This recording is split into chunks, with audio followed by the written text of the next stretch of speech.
Like big, you really think slow-moving machine. You think number of kids is going to go up? Like you think marriage is really going to go up? Not anytime soon. Yeah.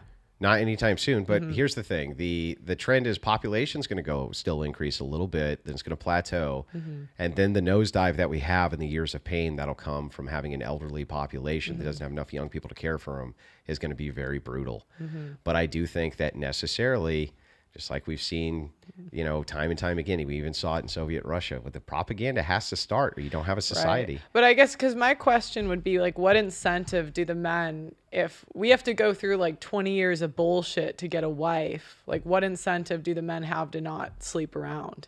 Well, I mean, in the current society, the only thing that would prevent them from that would be the idea of virtue and religiosity. With the, I mean, like from Gen Z women, like from a practical standpoint, if I'm looking at your view here from the practical standpoint, I would say nothing. Yeah, that's my point. I'm not saying it's good or I'm not saying it's good or bad, but I think like they come to that conclusion because it's pragmatic. Yeah, I agree. Yeah, I agree. It's very difficult to make a normative claim like.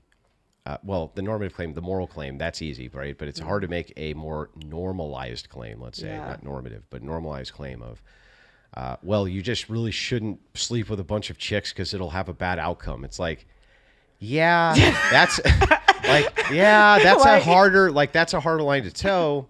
But I do think it's like they look at the married guys who did like the Crowders of the world. But I do think like, that you can make the great case, though, that it will ultimately have a worse outcome for you as you get older.